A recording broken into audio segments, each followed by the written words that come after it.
അപ്പം എന്തായാലും നാളെ വാവാണല്ലോ. അപ്പം ഞാൻ ബലിയിടാൻ പോകുന്നുണ്ട്. അതുകൊണ്ട് തന്നെ എനിക്ക് ഒരിക്കലാണ് നേരെ എന്തായാലും 5:30 ജിമ്മിൽ പോയി വന്നതിന് ശേഷം നല്ല ഗോതമ്പൂട്ടും ഗോതമ്പ് ദോശയും ചമ്മന്തിയായിരുന്നു. അതിനുശേഷം അതൊക്കെ ചുട്ട് നേരെ ഒന്ന് കുളിക്കാൻ വിചാരിച്ച്. പിന്നെ കുളിച്ചൊന്ന് കുറിയൊക്കെ തൊട്ടിരുന്ന് പിന്നെ നേരെ റിച്ചുകുട്ടനും കൊടുത്ത് ഞാനും കൊടുത്ത്. ഇത് ഭൂരി ഇരിക്കുമെങ്കിലും ഇത് ദോശയാണ്.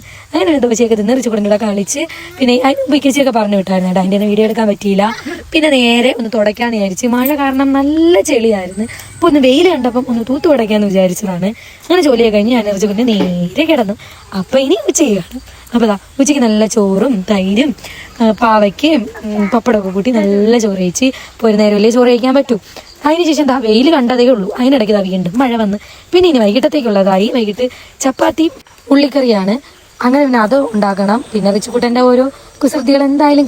അപ്പോൾ എന്തായാലും നാളെ കാണാം. അപ്പോൾ ഓക്കെ, ബൈ.